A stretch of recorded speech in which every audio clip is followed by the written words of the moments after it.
Hello दोस्तों, नमस्ते। मैं ज्वाला तिवारी देहाती लोकगीत चैनल में आप सभी का स्वागत करती हूँ। आज मैं आप सभी के बीच में बहुत ही दर्द भरा बेटी विदाई गीत लेकर आई हूँ। सुनिएगा दोस्तों, बहुत ही प्यारा गीत है। अगर आप सभी को अच्छा लगे तो लाइक शेयर सब्सक्राइब करिएगा चैनल को, प्यारा प्यारा कमेंट करिएगा। आंगन देखेली पल पोतल घर यार हो गुड़ुई पसारल देखे दिया न देखा। अंगने बैठली माई बढ़ई तिनी नयन डूढ़े आंसू कई जनम लुए बेटी कोखिया कैलू सुन न कई जनम लुए बेटी कोखिया कैलू सुन। आंगन देखेली पल पोतल घरवानी यार हो वरी पसारल देखे दिया न देखा।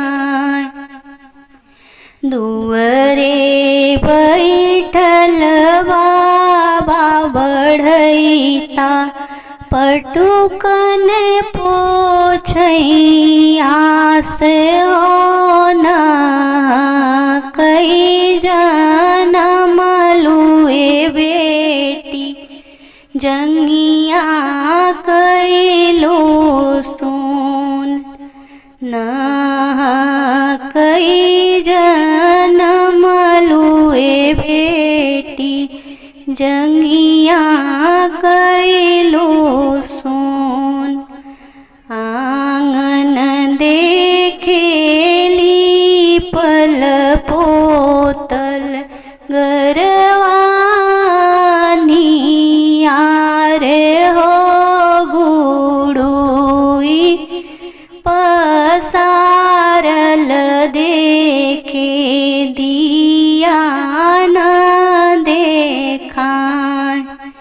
मचियहीं बैठली चाची बढ़ई तिनी नयन डूढ़े आस हो न कई जनम लुए बेटी गोदिया कैलो सुन न कई जनम लुए बेटी गोदिया कैलो सुन। आंगन देखेली पल पोतल घरवानी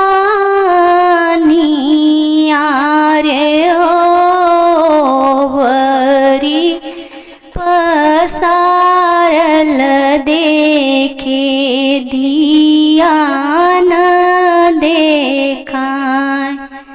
दुअरे बैठल चाचा बढ़ैता पटुकन पोछई आस हो न कई जनम लुए बेटी गरवा कैलो सुन न कई जनम लुए बेटी आंगन कैलो सुन।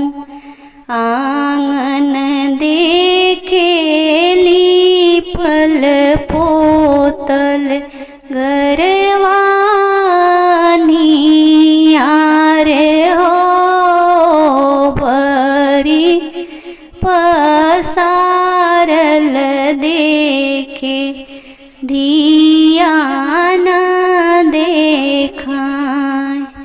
गुड़ुवी पसारल देखे धिया न देखाय। अंगने बैठली भाभी बढ़ई तीनी नयन ढूढ़े आस हो ना कई जन्म लुए बेटी संगवा कैलू सुन ना कई जन्म लुए ननदी संगवा दियलू छोड़।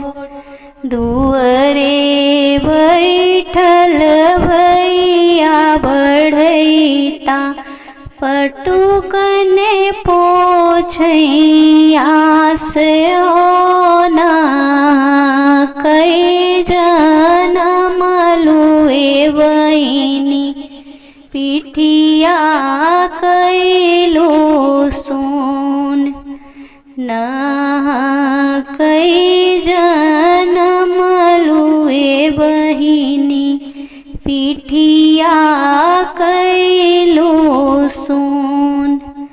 आंगन देखेली पल पोतल गरवानी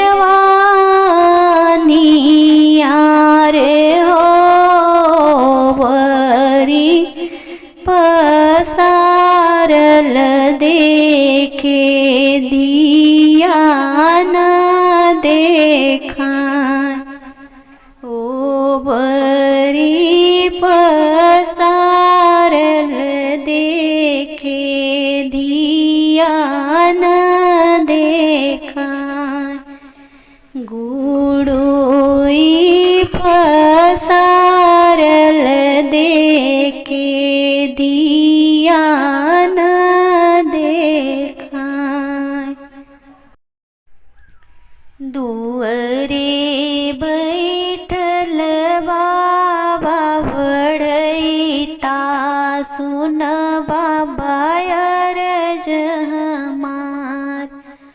अच्छा अच्छा गहना गढ़ाया मोरे बाबा जावई लंबी दूर।